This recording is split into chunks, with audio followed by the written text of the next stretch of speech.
Hello guys, welcome back to Baitaji vlog in Japan, day 24 in Japan, and today I visited Kumamoto City Zoo.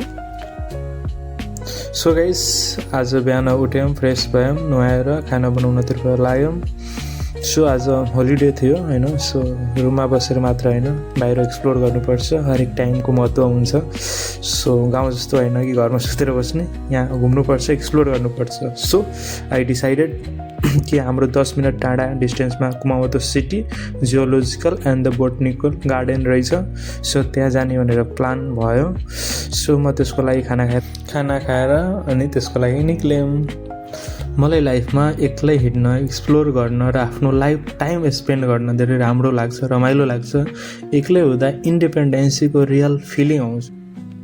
So लाइफमा यस्तो छैन कि साथी हुनु पर्दैन, साथीहरू हुनुपर्छ, तर यस्तो हामीलाई इन्डिपेन्डेन्ट हुनु पनि जरुरी हुन्छ। लाइफमा स्ट्रङ हुनु जरुरी हुन्छ, कन्फिडेन्ट हुनु पनि जरुरी हुन्छ। That's why I always believe independency and self growth. अनि त्यसपछि जू पुग्यौँ, गेटमा पास देखाएर भित्र गयौँ। स्टार्टिङमा यहाँ मङ्कीहरू थियो, अनि बाहिर मङ्कीहरूलाई हेऱ्यौँ। त्यहाँ नारियलको बोटमा नाचिरहेको थियो होइन। सो अनि त्यसपछि यता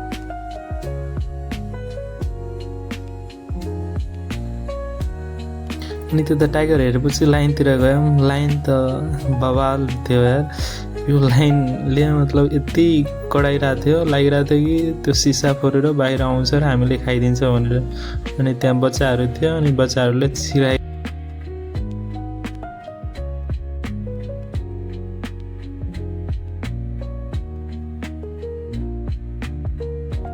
सो यता बानरको डान्स हेरेर दामी लाग्यो। डान्सहरू बानर पनि हरेक थरीको, कालो, वाइट कलरको।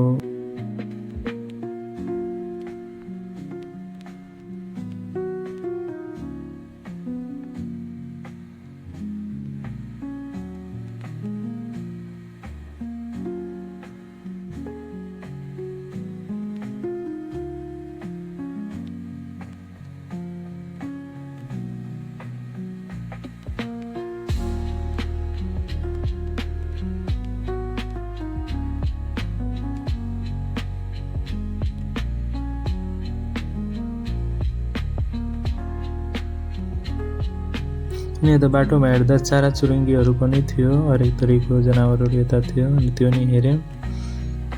अनि त्यसपछि अब गार्डनतिर निक्ल्यौँ।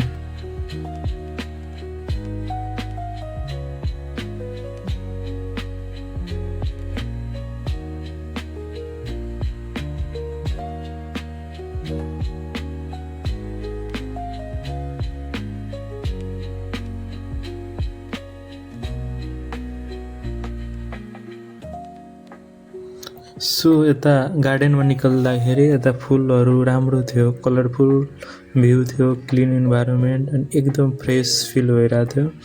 कहिलेकाहीँ यस्तो ठाउँहरूमा गएर माइन्ड रिल्याक्स गरौँ, एक्लै बसौँ जस्तो हुन्छ होइन, त्यो गर्नु पनि धेरै इम्पोर्टेन्ट हुँदो रहेछ।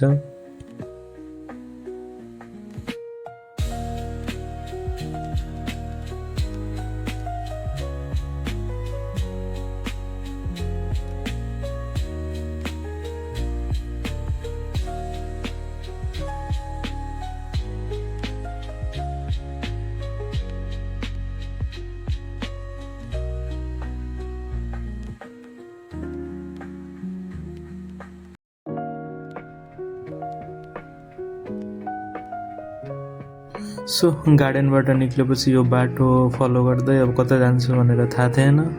अब एक्लै, न कोहीसँग सोध्ने हो, आफ्नै धुनमा भिडियो बनाउँदै एक्लै घुम्दै। अनि यता जाँदाखेरि कुन रोड जाने भनेर थाहा थिएन। सो यो रोड फलो गऱ्यौँ।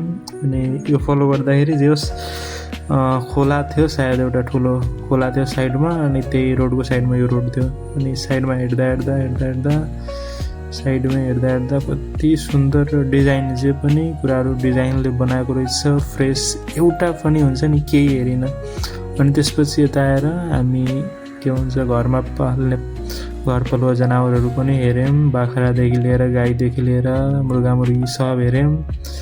अनि यता आएर हाम्रो सानो बच्चामा खेल्ने कुराहरू थियो, अनि यो नि हेऱ्यौँ।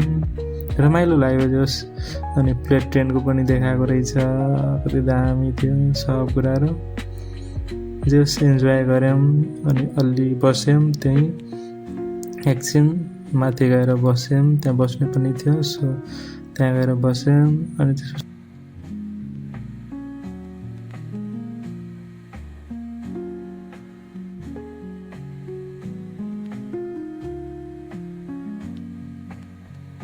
सो यहाँ अनेक थरीको चराचुरुङ्गीहरू थियो त्यो नि हेऱ्यौँ अनि त्यसपछि यता राम्रो भ्यू हेरिरहेको थियौँ अनि यता हात्ती थियो हात्तीलाई पनि पङ्खा चलाएर पुरा रेस्पेक्ट दिएको जस्तो अनि यहाँ 3वटा हरिण थियो होइन त्यो नि हेऱ्यौँ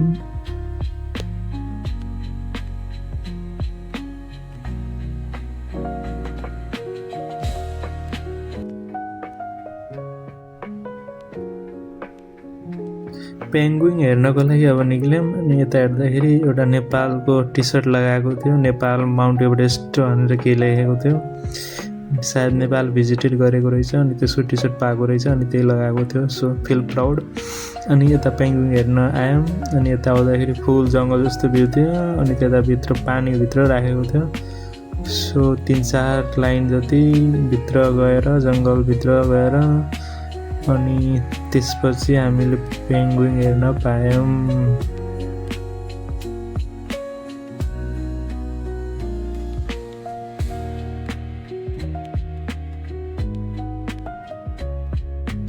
यता गैडा पनि थियो जो सुक्खैमा गैडा थियो हाम्रोतिर त चितवन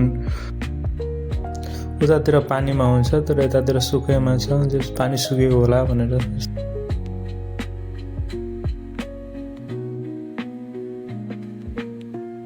त्यसपछि रुममा आयौँ अनि एकछिन रेस्ट गरेर अनि तल दिदीले पानीपुरी खानको लागि बोलाउनु भएको थियो अनि पानीपुरी खान गयौँ अनि खाएर रुममा आएर खाना बनाएर सो रुम फर्केपछि आजको ब्लगको एडिटिङ गऱ्यौँ अपलोड गऱ्यौँ अनि फाइनली सुत्यौँ सो आजको डेले मलाई एउटा कुरा के सिकायो भने लाइफमा आफैसँग खुसी हुनु सिक्नुपर्छ एक्सप्लोर गर्नुपर्छ नयाँ ठाउँ हेर्नुपर्छ अनि फलो अफ आफ्नो लाइफको ग्रोथ मोटिभेट एनी टाइम हुनुपर्छ that's all about today thank you for watching my blog today's blog see you in the next blog keep supporting keep loving thank you sayonara bye bye